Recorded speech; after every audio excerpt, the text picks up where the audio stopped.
ছাত্র জনতার উপর মুহুর্মুহু গুলি। জুলাইয়ের গণ অভ্যুত্থানের সময় ক্ষমতাসীন আওয়ামী লীগ সহ দলটির বিভিন্ন অঙ্গ সংগঠনের নেতারা আন্দোলন দমানোর নামে শুরু করে নৈরাজ্য। চলে ছাত্র জনতার বুককে বুলেটের আঘাতে ঝাঁঝরা করে দেওয়ার মিশন। সে সময় কারো হাতে ছিল লাইসেন্স করা বৈধ অস্ত্র, কারো হাতে আবার অবৈধ।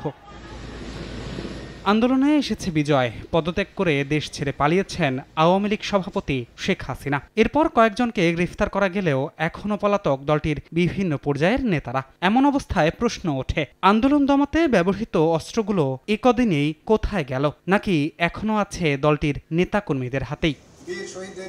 শনিবার দায়িত্ব গ্রহণের পর প্রথম আনুষ্ঠানিক সংবাদ সম্মেলনে ডিএমপি কমিশনার জানান, বৈধ বা অবৈধ অস্ত্র দিয়ে যারা আন্দোলন দমানোর চেষ্টা করেছে তাদের খুঁজে বের করা হবে। পাশাপাশি ভিআইপিদের রিমান্ডে নিয়ে আন্দোলনে তাদের সংশ্লিষ্টতা জানার চেষ্টা চলছে বলেও জানান তিনি।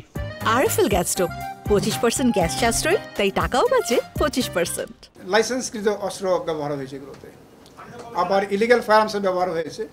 তো কাজেই চ্যালেঞ্জ আমাদের সামনে অনেক চ্যালেঞ্জ, যে এগুলোকে কীভাবে আমরা এই যে নিউট্রালাইজ করবো, আমাদের সামনে অনেক চ্যালেঞ্জ। আমরা প্রতিটা বিষয় আমাদের মাথায় আছে, আমরা চেষ্টা করবো এগুলো নিয়ন্ত্রণের জন্য।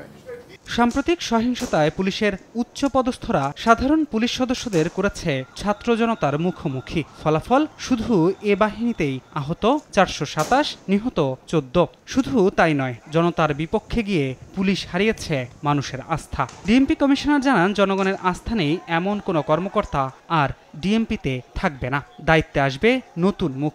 বিশেষ জেলা নয়, প্রাধান্য দেওয়া হবে পেশাদারিত্বকে। এটি সময় লাগবে। আপনার যে কোনো বিষয় তো তাৎক্ষণিক হয় না, তাই না? এটা একটা প্রক্রিয়া।